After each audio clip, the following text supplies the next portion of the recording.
Hello, my name is Nigel and I'm the co-founder of the manga brand Mayamada, and I'm going to be giving you 7 tips to create your own comic or manga stories as part of the Festival of Words online. So in our manga universe, we use words and pictures to create our own manga comic stories. So let's get into the first tip. This first tip will sound counterproductive, but before you start writing your comic or manga story, you really want to have a good idea of how the story is going to end and what the message is going to be.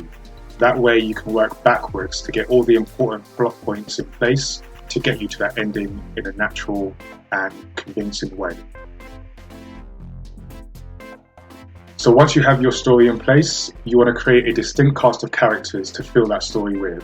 By distinct, I mean in terms of how your characters look, but also their personality and how they talk.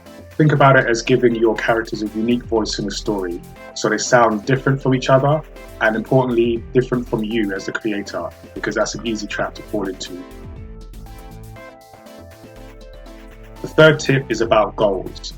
Each of your characters should have a clear goal that fits within the story. Not just your main protagonist or antagonist, but all the major characters in your story should want something and should be actively going after that thing. So doing that will make your characters feel more authentic and just enjoyable for your readers to view. So the fourth tip is about drawing. The way you draw your characters is going to impact on the way their personalities are perceived by your readers.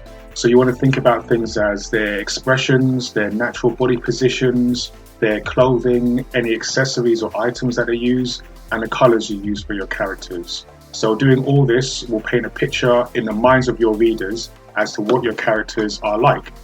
And remember that practice makes progress. So don't worry about getting your characters perfect first time or even the 10th time. Just continue practicing and you'll get better. Having said that, if drawing is really not your thing, you can always find someone to partner with to help produce your stories. So myself, I can't draw. So I work with an illustrator to get our stories done, and you can do the same. So if there's something that you can't do, you can always work with someone who can to produce stories together. So this is one of my favorite tips, and it's about conflict. You want to make sure that when you're creating your comic or manga story, that conflict is everywhere.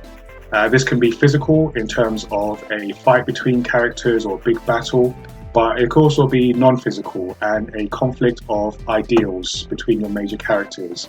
Either way, you want to make sure conflict is present, and also don't be afraid to put your characters into really difficult situations, because that's what makes interesting stories. For the last tip, I want to remind you to keep studying, and not just study from other comics or manga, but study outside of the medium. So for example, I like to look at a lot of screenwriting tips to improve my storytelling, and you can find inspiration from everywhere. So just remember to look from different sources, and that way you avoid creating stories that might have already been done or been seen in some way, and you're bringing something new and original to your stories.